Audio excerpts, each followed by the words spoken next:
नमस्कार। The deep dive में आपका स्वागत है। आज हम महाभारत के आदि पर्व की शुरुआती दुनिया में उतर रहे हैं, खास तौर पर अध्याय 3 से 12 तक। जी। हमारे पास इन अध्यायों से जुड़े कुछ स्रोत हैं जिनमें पौष्य पर्व और पोलोम पर्व की कहानियां शामिल हैं। बिल्कुल, ये वो कथाएं हैं जो महाभारत जैसे महाकाव्य की नींव रखती हैं।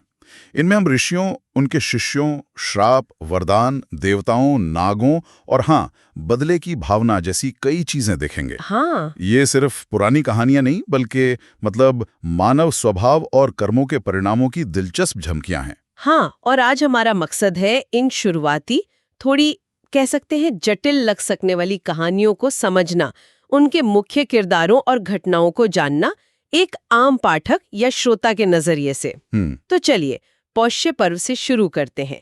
पहली कहानी राजा जन्मेजय और एक श्राप से जुड़ी है ना? हाँ, कहानी शुरू होती है जन्मेजय के यज्ञ से।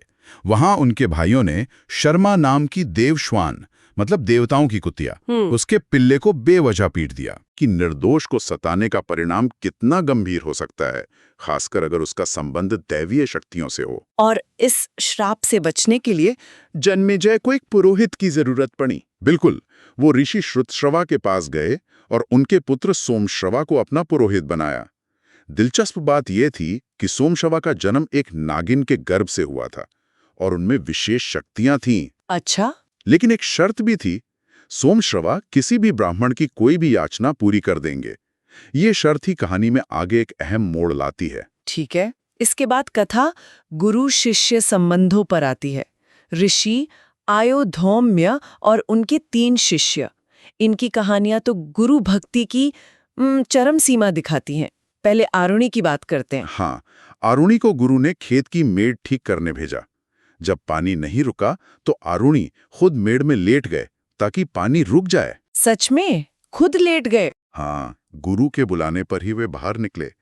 गुरु उनकी निष्ठा से इतने प्रभावित हुए कि उन्हें उद्दालक, मतलब जिसने मेड़ को खोला, ये नाम दिया और ज्ञान का वरदान दिया। अविश्वसनीय समर्पण। लेकिन अगले शिष्य उपमन्यु की परीक्षा तो और भी कठिन लगती है। गुरु ने पहले उनकी भिक्षा ली, फिर दोबारा मांगने से मना किया। हाँ, फिर गाय का दूध पीने से रोका, यहाँ तक कि बछड़ों के पीने के बाद बचे झाग को पीने से भी मना कर दिया। हाँ, ये परीक्षाएं चरम पर थीं। भूख से व्याकुल उपमन्यु ने अंत में आग के पत्ते खा लिए और अंधे होकर कुएं में गिर गए। ओहो, बेचारे।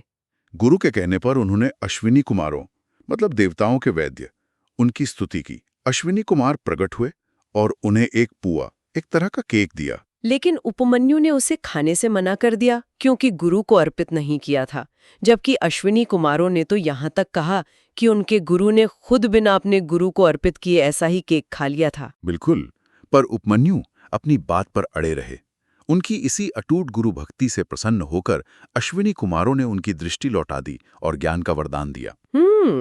यहाँ बाहरी नियमों से ज्यादा आंतरिक निष्ठा और गुरु पर अटूट विश्वास की परीक्षा थी, कह सकते हैं। और तीसरे शिष्य वेद की कहानी थोड़ी अलग है। उन्होंने बस लंबे समय तक धैर्यपूर्वक गुरु की सेवा की। हाँ, वेद ने बिना शिकायत गर्मी, सर्दी, भूख, प्यास सहते हुए सेवा की। उनकी सहनशीलता और सेवा भाव से प्रसन्न होकर गुरु ने उन्हें संपूर्ण ज्ञान और सौभाग्य का वरदान दिया। अच्छा, वेद का यही अनुभव उन्हें बाद में अपने शिष्यों के प्रति ज्यादा संवेदनशील बनाता है, क्योंकि वो खुद गुरु ग्रहवास की कठिनाइयों को जानते थे। और वेद के ही शिष्य थे उतंक, जिनकी कहानी पौष्य पर्व का मुख्य हिस्सा है। उतंक की गुरु दक्षिणा की कहानी काफी रोमांचक है। बिल्कुल, गुरु पत्नी ने उत्तंक से गुरु दक्षिणा में राजा पौष्य की रानी के दिव्य कुंडल मांगे। दिव्य कुंडल? हाँ, जिन्हें पहनकर वो एक विशेष व्रत के दिन ब्राह्मणों को भोजन कराना चाहती थी। उन्होंने ये भी चिताया कि नागराज तक्षक भी उन कुंडलों के पीछे है। ओहो, खतरा भी था। बिल्कुल। और उतंग निकल पड़े उन कुंडलों की तलाश में। रास्ते में उन्हें एक दिव्य पुरुष मिले जिन्होंने बैल का गोबर खाने को कहा। यह हिस्सा थोड़ा अजीब लगता है। हाँ, पहली नजर में अजीब लग सकता है, पर वो पुरुष स्वयं इंद्र थे, बैल ऐरावत था, और वो जो गोबर था वो असल में अमृत था। अमृत? गोबर? हाँ, ये एक तरह की दिव्य सहायता थी जिसने बाद में उतंक की नागलोक में रक्षा की। ऐसी घटनाएं पौराणिक कथाओं में अक्सर मिलती हैं, जहां साधारण दिखने वाली चीजों का गहरा प्रतीकात्मक या जादुई महत्व होता है। समझ गई। राजा पौष्य के पास पहुंचकर भी उतंग को रानी पहले दिखाई नहीं दी, क्योंकि वो थोड़े अपवित्र थे, मतलब शुद्ध नहीं थे। हाँ, उतंग ने जल्दबाजी में खड़े खड़े आचमन किया था, यानी शुद्धि की प्रक्रिया ठीक से नहीं की थी। राजा ने बताया कि उनकी रानी पतिव्रता हैं और अशुद्ध व्यक्ति को दिखाई नहीं देती। अच्छा। इससे उस समय की पवित्रता संबंधी मान्यताओं का पता चलता है। ठीक से शुद्धि करने पर उतंग रानी से मिल पाए और कुंडल प्राप्त कर सके। लेकिन लौटते समय फिर एक पंगा हुआ। राजा पौष्य ने उतंग को श्राद्ध का भोजन दिया जो ठंडा था और उसमें बाल था। इस पर उतंग ने राजा को अंधे होने का श्राप दे दिया। गुस्सा भी बहुत जल्दी आता था लगता है। हाँ, और राजा ने भी पलटकर उतंग को संतानहीन होने का श्राप दे दिया। हालांकि जब राजा को अपनी गलती का एहसास हुआ तो उन्होंने क्षमा मांगी। तो श्राप वापस हो गया? नहीं, श्राप तो वापस नहीं लिया, पर उतंग ने कहा कि राजा की दृष्टि जल्दी लौट आएगी और राजा का श्राप उन पर असर नहीं करेगा, क्योंकि भोजन वाकई अशुद्ध था।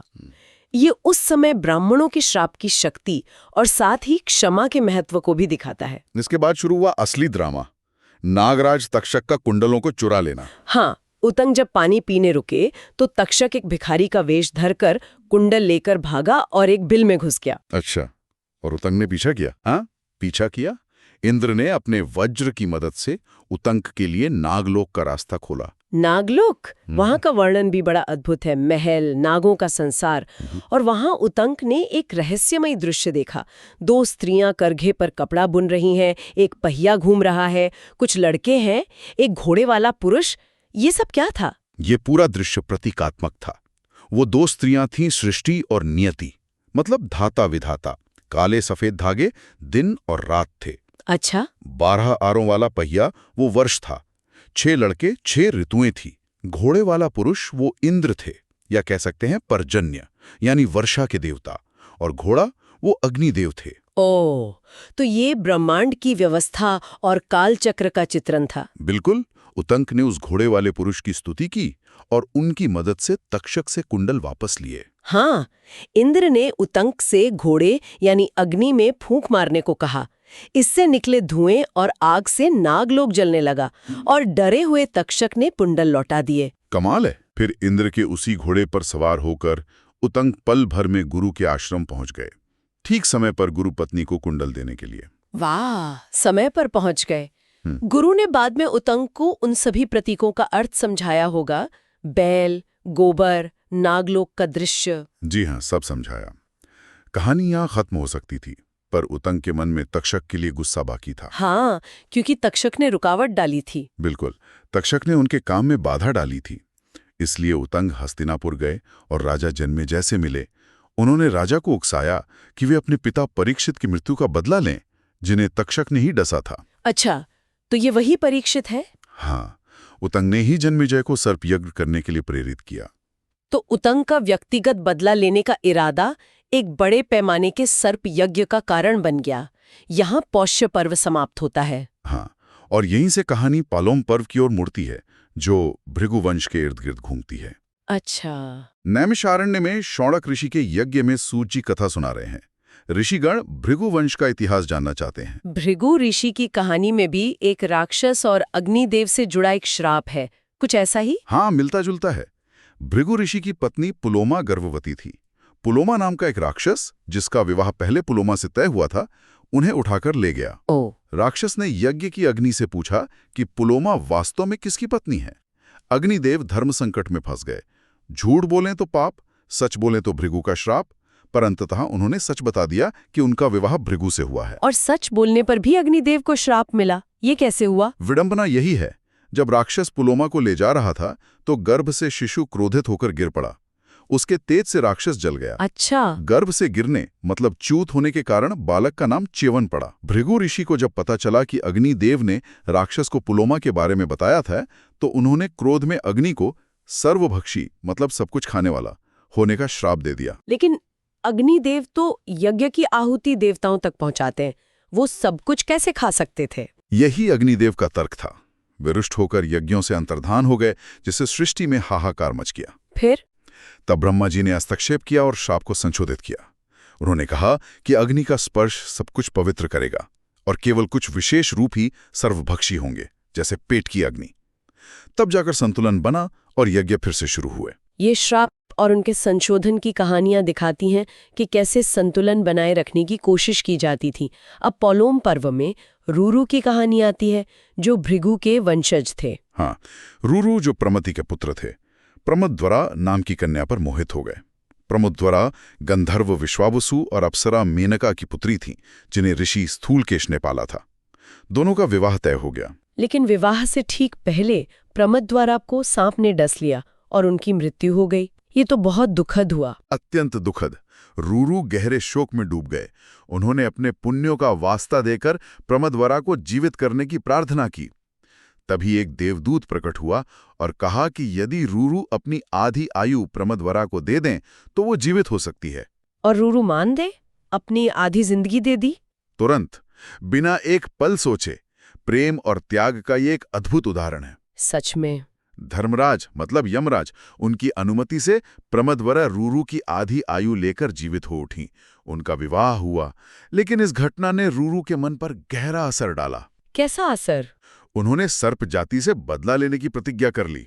अब वे जहां भी किसी सांप को देखते उसे मार डालते।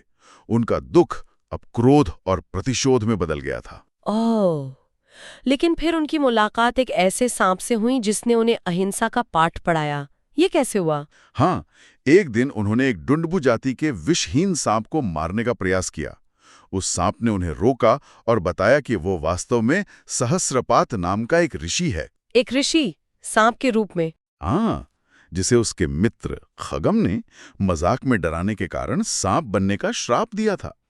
श्राप से मुक्ति रूरू के दर्शन से ही होनी थी। तो रूरू के सामने ही वो ऋषि अपने असली रूप में आ गए। बिल्कुल। और उन्होंने रूरू को समझाया कि अहिंसा ही परम धर्म है, खासकर ब्राह्मण के लिए। ब्राह्मण का काम ज्ञान देना है, हिंसा या दंड देना क्षत्रिय का धर्म है।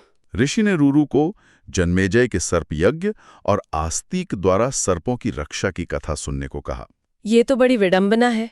जो खुद सांपों को मार रहा था उसे अहिंसा का उपदेश मिला और सर्पों की रक्षा की कहानी सुनने को कहा गया। हाँ, रूरू भ्रमित हो गए। उन्होंने घर लौटकर अपने पिता से आस्तिक की कथा सुनाने का आग्रह किया। इस तरह पोलोम पर्व हमें अगली महत्वपूर्ण कहानी आस्तिक पर्व और सर्प यज्ञ की ओर ले जाता है, जो उतंग द्वारा बोए गए बदले के बीज से ही जुड़ा है। बिल्कुल। तो इन अध्यायों मतलब 3 से 12 में हमने देखा कि कैसे एक छोटी सी घटना, एक श्राप या वरदान पूरी कहानी की दिशा बदल सकता है। गुरु भक्ति की चरम सीमाएं, देवताओं और मनुष्यों का आपस में उलझा जीवन और बदले की भावना जो पीढ़ियों तक असर डालती है। आरुणि की मेड़ से लेकर उतंक के नागलोक तक और रूरू के प्रतिशोध से अहिंसा के उपदेश तक भावनाओं और घटनाओं का एक पूरा जाल है। बिल्कुल।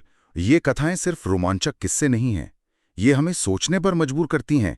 कर्म का फल क्या है, धर्म क्या है, क्या बदला लेना उचित है, त्याग का क्या महत्व है। सही बात है। एक व्यक्ति का क्रोध कैसे एक बड़े विनाश का कारण बन सकता है, जैसे उतंक के क्रोध से सर्प यज्ञ की भूमिका बनी। ये सवाल आज भी उतने ही प्रासंगिक हैं। सही कहा। ये कहानियां हमें दिखाती हैं कि कैसे व्यक्तिगत भावनाएं और निर्णय बड़े पैमाने पर घटनाओं को प्रभावित कर सकते हैं और कैसे हर क्रिया की एक प्रतिक्रिया होती है, चाहे वो देवताओं के श्राप के रूप में हो या कर्मों के फल के रूप में। और ये भी कि कैसे ज्ञान और समझ क्रोध या प्रतिशोध पर विजय पा सकते हैं, जैसा कि सहस्रपात ऋषि ने रूरू को उपदेश देकर करने का प्रयास किया। हालांकि क्या रूरू या जन्मेजय इस उपदेश को पूरी तरह अपना पाएंगे, ये आगे की कथा बताएगी। उम्मीद है महाभारत के आदि पर्व के इन शुरुआती अंशों पर हमारी ये चर्चा जानकारी भरी और दिलचस्प लगी होगी। ये महाकाव्य वास्तव में गहरा है और हर कहानी अपने आप में कई परतें समेटी हुए है। एक विचार जो शायद श्रोता अपने साथ ले जा सकते हैं, इन कहानियों में बार बार श्राप और वरदान का जिक्र आता है, जो अक्सर क्षणिक आवेश या प्रसन्नता में दिए जाते हैं, पर उनका असर बहुत गहरा होता है। क्या आज के जीवन में हमारे शब्द, हमारे निर्णय इसी तरह अनजाने में दूसरों के जीवन पर दूरगामी प्रभाव नहीं डालते? सोचने वाली बात है। बहुत खूब। इसी विचार के साथ आज की चर्चा यहीं समाप्त करते हैं। जुड़े रहने के लिए धन्यवाद।